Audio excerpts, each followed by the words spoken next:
Bonjour, je m'appelle Shurd et dans cette vidéo, je vais vous expliquer comment transférer le boîtier de votre ancienne clé Ford vers un boîtier tout neuf. Tout ce dont vous avez besoin pour cette réparation, ce sont évidemment les deux clés et, si possible, un tournevis plat.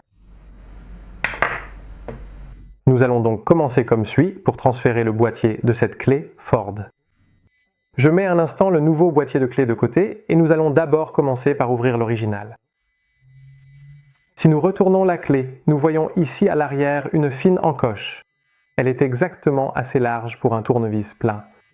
Lorsque nous insérons ce tournevis et que nous faisons un petit mouvement, vous voyez qu'un certain espace se crée immédiatement.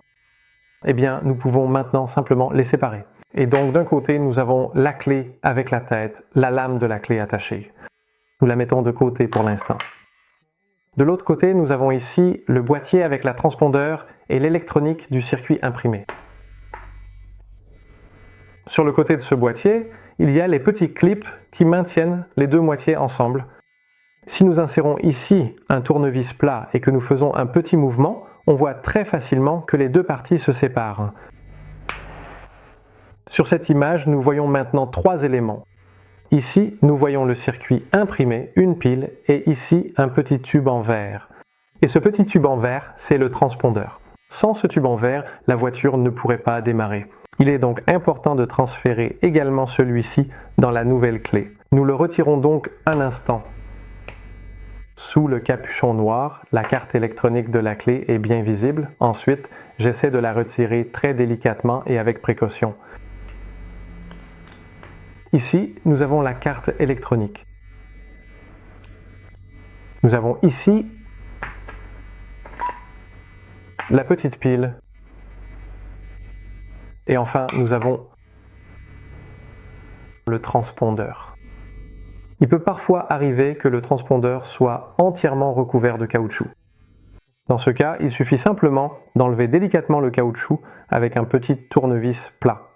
Essayez de ne pas endommager le transpondeur en verre, mais lors du retrait, vous pouvez facilement l'extraire. Bon, je mets aussi de côté ce vieux boîtier et nous pouvons tout de suite passer à la nouvelle clé. Nous l'ouvrons également à l'arrière, comme tout à l'heure. Et sous le clip, nous la faisons bouger légèrement afin que les deux parties se séparent à nouveau. Voilà, tu vois deux supports de pile. Devant moi, il y en a un qui est détaché et il doit être placé dans le coin intérieur, tout comme sur l'original.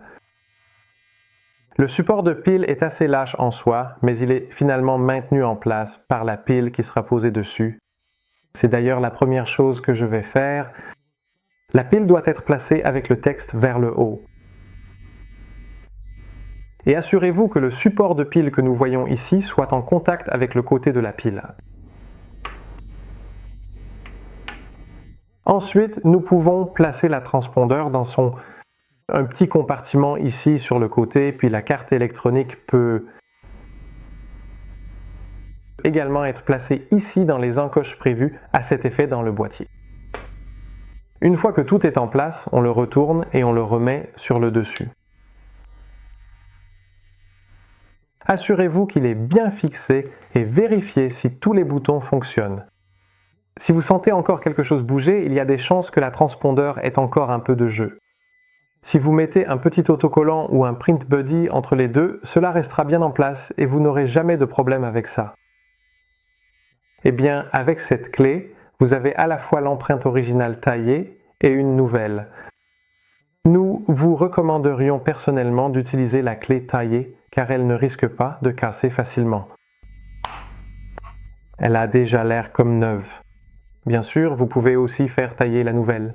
Le seul inconvénient, c'est qu'il y a à nouveau des frais de taillage chez un serrurier. Si vous souhaitez vraiment qu'elle reste belle, celle-ci n'a bien sûr pas encore de rayures ou autre marque et elle est encore en parfait état, vous pouvez aussi la faire tailler et ensuite y faire installer la nouvelle électronique. J'espère que tout s'est bien passé avec la réparation. Si jamais vous n'y arrivez pas, envoyez au moins un petit mail à info.autoslutel.nl ou vous pouvez laisser un commentaire sous cette vidéo et nous essaierons de vous aider le plus rapidement possible.